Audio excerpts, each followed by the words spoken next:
Good morning, beautiful people. Welcome to Smashy Business Show. It's a new week, so new risks. It's the 25th of November today. I am Ward Ahmed, and I have with me Abdul Majid. And today we have some exciting topics for you today. First off, starting with Bitcoin MENA is happening this December on the 9th and 10th in Abu Dhabi at the ADNEC Center, and it's just getting a whole lot more better. Now, their speaker lineup, it's absolutely insane. We have one of the Middle East's and the UAE's biggest ally from America, Eric Trump, the son of Donald Trump himself. Now, why is this really interesting for us? Now, Eric Trump is actually the Trump Organization's Executive Vice President of Development and Acquisitions, and they truly have an important expanding luxury real estate portfolio in the Gulf. So what does this mean? So just earlier this year, the Trump Organization, in collaboration with DAD Global, announced Trump signature villas in Oman. Then they announced the Trump Tower in Saudi Arabia, and they even have one coming up in Dubai. So you better really mark your calendar, because you never know, we might just get a new announcement from Trump at Bitcoin MENA. How are you feeling about this, Majid? It's a good event. Bitcoin, the name itself says it. There's like rumors that Bitcoin will cross $100,000 soon. I've been trying since Friday. I've been looking at my phone constantly. Very obsessively, by the way. I had to, because as soon as it happens, we have to announce it on our crypto account, which is Smashy Crypto. You can go follow Smashy Crypto for anything that you want to see or hear or read about crypto. We're trying to do more and more stories on it. So we'll try to Majid, get it better. Yeah. My biggest regret is not purchasing Bitcoin when the price was very low. Yeah.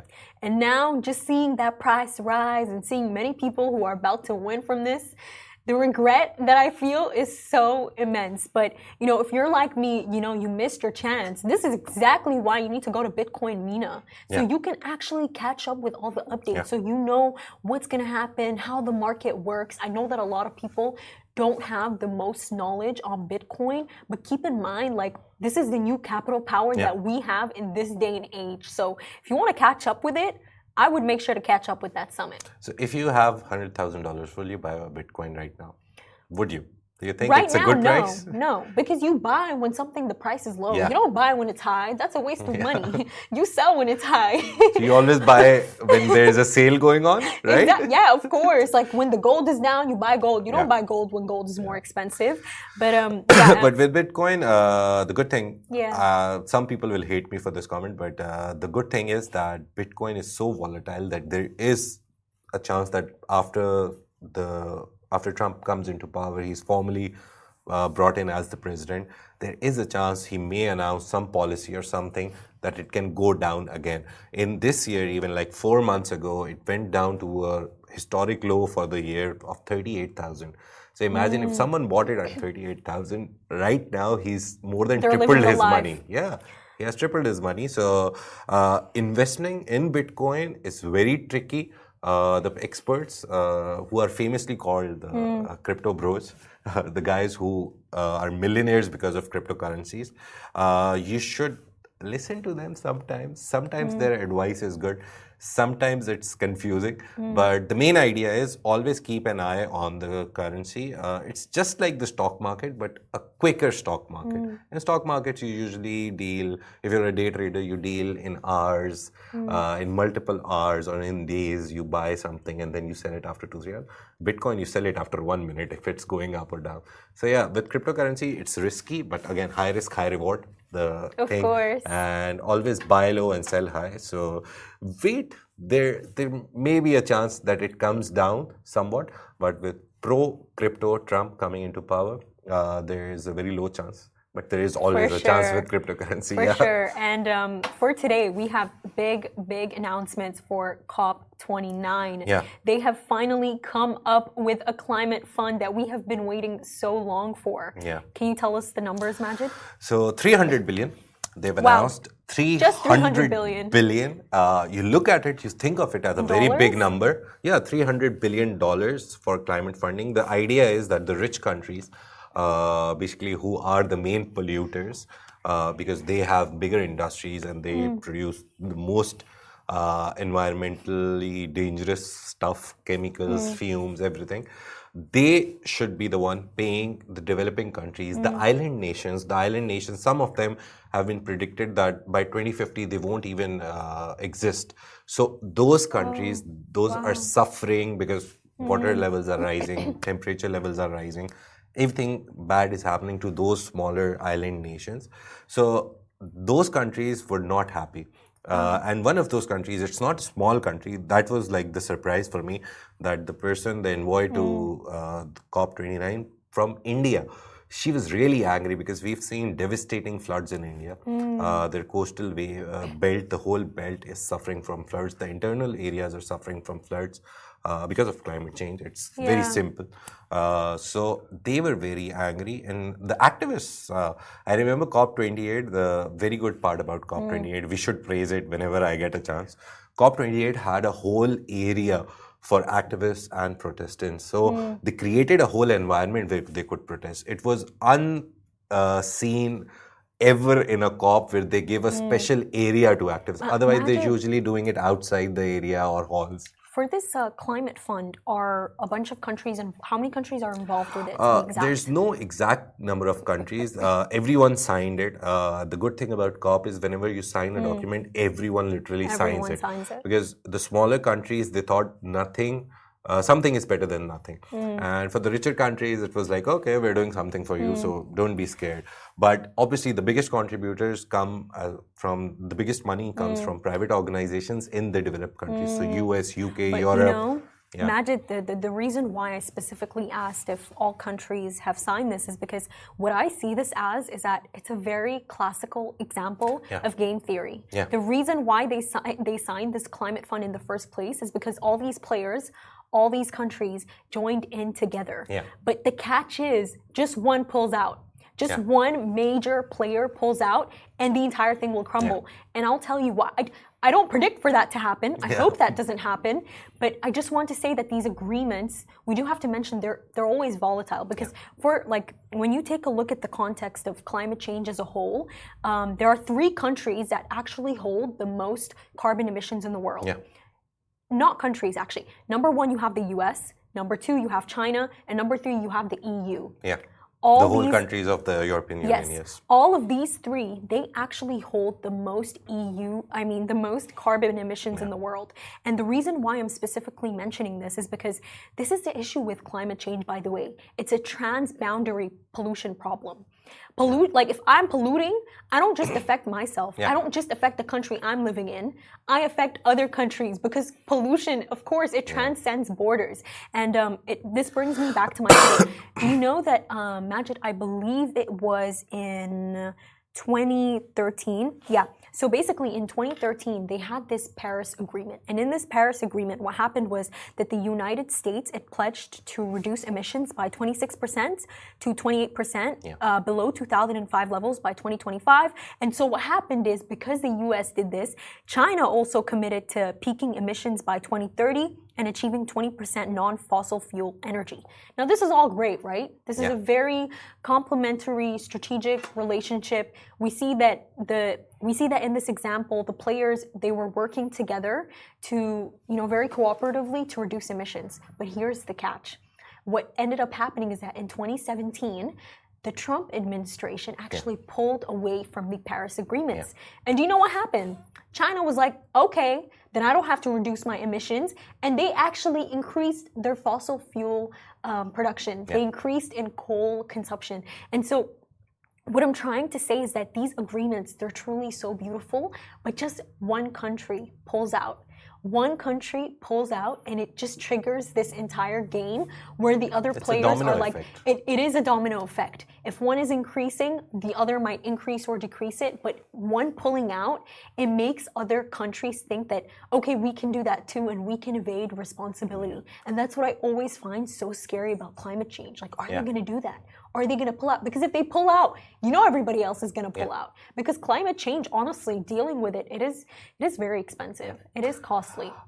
It's expensive, it's costly. Your point, adding on it, usually when a big country like US pulls out, everyone pulls out because they set an example for everyone to follow. But the good thing about, again, I'll come back to the region. The good thing about UAE, Saudi Arabia, all the countries in the Middle East, the developed countries right now, they have very nicely well set goals. For we sure. have the year of sustainability, which was last year because we were hosting COP, the UAE, but they continued into second year in 2024 as well. We've seen so many things happening, from even the like smallest detail of reducing plastic use. You go to any store, you won't see plastic bags now. There's jute bags, all those recyclable products. Obviously, you pay for them, but it's better to bring a bag from your home. Buy it once, buy one or two. I'll say always buy multiple, put two of them in the car at home. So even if you forget it, you can take it out from the car and buy groceries. Yeah. So from those micro level moves to macro level moves of international policy, of nationally reducing carbon emissions to like 30, 40, 50%.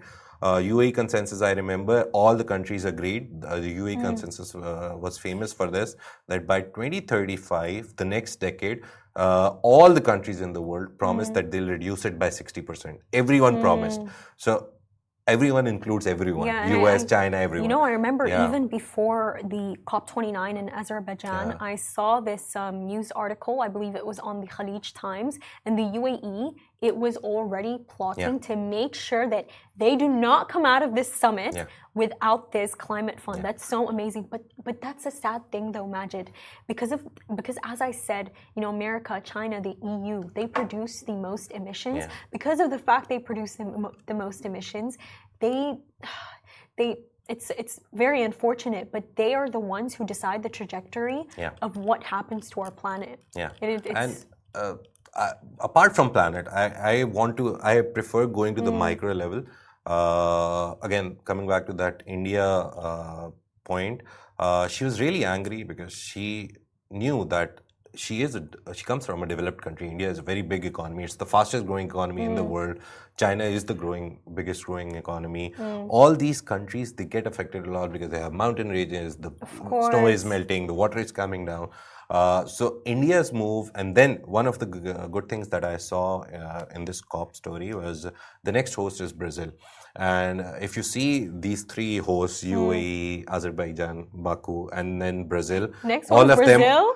Oh, I'm going to be there. Funny part is all of them are big oil exporters. And so all of them holding COP, it's a good sign that these countries are hosting it. UAE hosted it. They planned and promised a lot of stuff, and they are implementing it.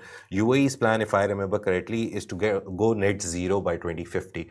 So in the next 25 years, they want to completely remove all the emissions. And the most important part, we've seen them diversify away from oil. Of course. That's the biggest thing that we talk about whenever we talk about UAE or Saudi Arabia. But you know, Majid, just going back to that point about the Indian lady that you were just discussing, I think that's the issue. That's the entire issue with trying to combat climate change. Is that what happens is that I'm pretty sure, because people in areas in India, I've always seen videos where they have very sustainable practices, even the way that they live. But this is where the issue stems from. While you have certain countries that are adopting such climate-friendly practices, because of the fact that other, very large countries like the US and China, they're free riding on this. Yeah. Do you know what because they're very aware of the fact that there are a lot of other countries that have very climate-friendly activities. The UAE, you're going to get a fine if you throw trash on the ground. They free ride on this. Do you know what I mean? It's a very classical example of free riding on it, knowing that, okay, because of their good behavior, we don't have to have good behavior. They're making up for it. Do you know what I mean? That's just the unfortunate thing about the thing about US, Trump is coming back. The Biden administration was still in favor of climate change to an extent, but with Trump coming, no one knows what the future is of their... Future is money. Their future in terms of basically if they will follow the directives, if they want, we'll see when he comes into power and lays out all the policies. But right now, the idea is that Trump is very anti all these things, anti-climate things, because he believes business should go on and people should make money, because people will make money and that money will go into funding his elections. That's the simplest explanation you can give. He's very pro-industry. He's very pro-businesses. So that is why they brought him back to an extent. One of the biggest guys who was his supporter, Elon Musk, owns. He is trying to move away from oil. He's trying to make electric cars and everything. But his SpaceX rockets, they also burn. They also cause a lot of fumes. It's not like they just are run on electricity, right? So SpaceX is one of the things that the space exploration programs, they're one, not the biggest, but one of the contributors of pollution. So that we will have to see. So there's a lot of things involved. It's not just very simple that, Trump is anti-hay.